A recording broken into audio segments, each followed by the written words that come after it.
She's an author, a blogger, an artist, a wife and mother, and a consultant on the Showtime original series, United States of Tara. We'll be exploring the deep roots of my mental illness. Is that much fun even legal? How does Leah Peterson know so much about multiple personalities and D.I.D, dissociative identity disorder?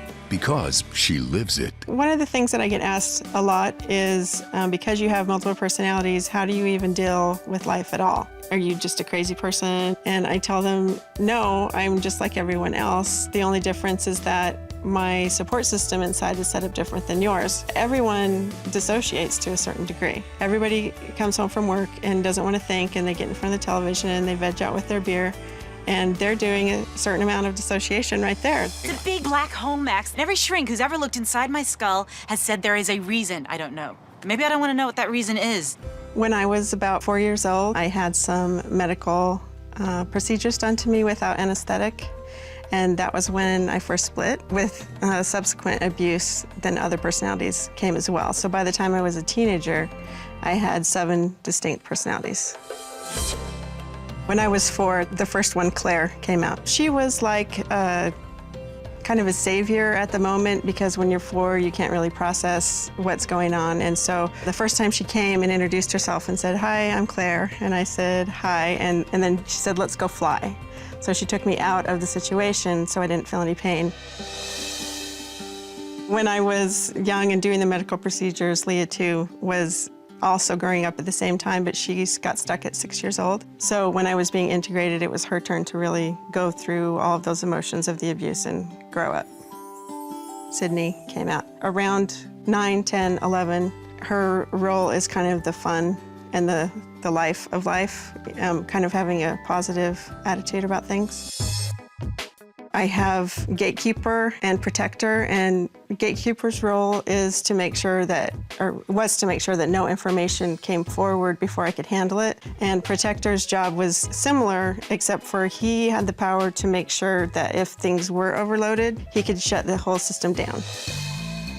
Predator is the last alter that I had. He was number 7, and he was basically there to hold all of the rage and anger that had to do with the abuse. He was a very scary personality that I wasn't communicative with. And then he actually became a friend and changed his name to Steve. And then it was great. I need the body. Well, it's mine. Oh, come on, just for a few hours. With my alters, I'm mostly co-conscious my whole life. Right at this moment, for example, I'm the one that's talking and the most forward. Claire's also here, and this is her mannerism of being strong and confident. Because if she wasn't here, I would be a little different.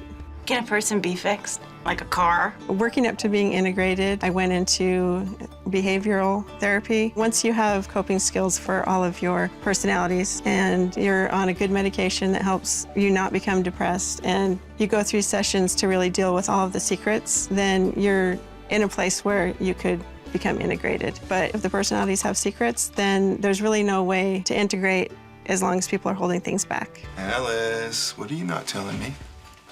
Nothing, my prince. Mm-hmm. Once you have a multiple personality disorder, I think you have it for the rest of your life. There are things like having a corporation where everyone works really well together. Becoming a whole person can be lonely, but it's the only way out. There is integration where you combine all of your personalities, but when more traumatic things come up in your life, a lot of times some old personalities or new personalities will come out. It does seem like the person we've been dealing with since you started these new meds isn't really you.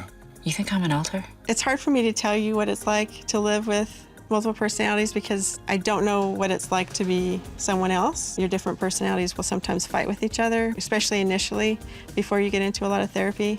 And so you end up doing and saying a lot of things that you regret. But I can tell you the things that I love about it are, in any situation, I'm gonna make it through. It could get worse before it gets better. Just wait, you're coming? No.